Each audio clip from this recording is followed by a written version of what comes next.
what's up everybody? Ray here. Yesterday, PlayStation Blog posted an interview with Tetsuya Nomura where he's talking about Final Fantasy VII Remake Intergrade, namely Yuffie and stuff like that. I wanted to talk a little bit about it real quick, but before I get into that, I want to let you all know, follow me over, well, hey, it disappeared. Follow me over here at Kaufman20XX on Twitter and Instagram. Also, like the video, throw a like on there, subscribe to the channel, share my stuff around, let other people know about what's going on. I appreciate all of you all that have been sharing, helping the channel grow, and all that kind of stuff. So, let's get right into it. So, the interviewer starts by asking, we saw Vice and an homage to the Moogle outfit from Dirge of Cerberus Final Fantasy VII, but were there any other details about Yuffie that being pulled from expanded FF7 media? Nomura answers, I wasn't necessarily aiming to pay homage, but I did want Yuffie to appear in a disguise at first. I had recalled that she was dressed like that in Dirge of Cerberus, so I gave her a similar look here. Same goes for Vice. I chose him because he is a powerful enemy outside of Sephiroth. Do you recall your headspace and emotions when designing Yuffie in the original FF7? What were your thoughts then, and how has your perspective about her changed over time? Nomura answers, at the time of the original, even now, my perspective of her has not changed significantly. Yuffie is an energetic and straightforward character. That being said, as this episode is centered around her, I believe we were also able to depict her sensitive side. Then they ask, since the original's release, we saw Yuffie's design change in Advent Children, Dirge of Cerberus, but how do you come up with your designs? He answers, I generally try not to change her silhouette. I also make sure to match her signature elements, such as her shorts, as close to the original as I can. So, for those of you who don't know, that is a kind of rule of thumb in character design, whether it be animation or gaming, that if you can knock out a character's silhouette, if you can know a character just by their silhouette, then you've got a good character design. That is one of the hallmarks of good character design, is the whole silhouette thing. So I'm glad they touched on that right there. I thought that was good. They ask, Yuffie's massive shuriken is iconic. When we imagine a ninja, we picture various weapons like the kunai or a small katana, but what made you choose the shuriken? Nomura answers, the reason for that is because out of all the weapons that the ninja job could wield in the Final Fantasy titles that released before FF7, the shuriken was especially powerful. They ask, Yuffie is very mischievous in the original FF7. From a personality perspective, how does this approach to her character vary from the original game?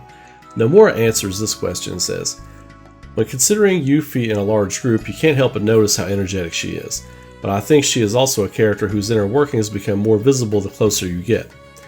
In this episode, you will mainly be following Yuffie and a new character, her partner Sonan, so I believe that you will be able to get closer to Yuffie than usual. Okay. So this is the juicy part right here. This is the part that I wanted to talk about with you all real quick. And it's at the very end of the interview, so that's fitting. They ask, how did the team decide to bring Yuffie as the main character in this DLC instead of Vincent or Cid? Nomura answers, the overarching story follows the original, so considering where this lies in the storyline, Vincent is still in his slumber and Cid is on Shinra's side. So Yuffie was the only one who would be able to move about freely. Alright. So that is the end of that interview. Now, a lot of you all have talked about in the comments, and since I did that original video with Vincent, thinking Vincent was at the end of that trailer in her eye, you know, the reflection in her eye, I've since said it's probably Kate Shee or something like that. I don't think it's Vincent. And I explained my mindset on that. But people still in the comments are like, oh, look, it's not Vincent. You were wrong. Yeah, I already said that. Try and keep up. Try and keep up. Anyway, this is interesting because it says the overarching story follows the original. It's not saying that it goes along with the original. So I see what he's saying here. And it kind of goes along with what we've been saying on the channel, and other people have been saying too, is that the theory is they're going to follow the strong plot points of the story, changing some stuff here and there, but it's not going to be beat for beat moving forward. It's still going to be, I think it's going to be like an outline of the original story. But this is interesting stuff. We all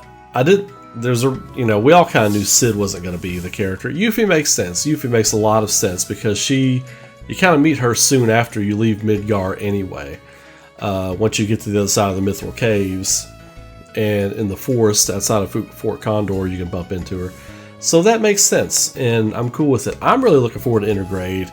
I know a lot of you all are too. I'm really interested to play the story of Intermission, see what surprises they, because you know there's going to be some surprises, not just in Intermission, but I think they'll put some surprises in actual Remake as well, whether it's like a extra cutscene after the credits or something like that.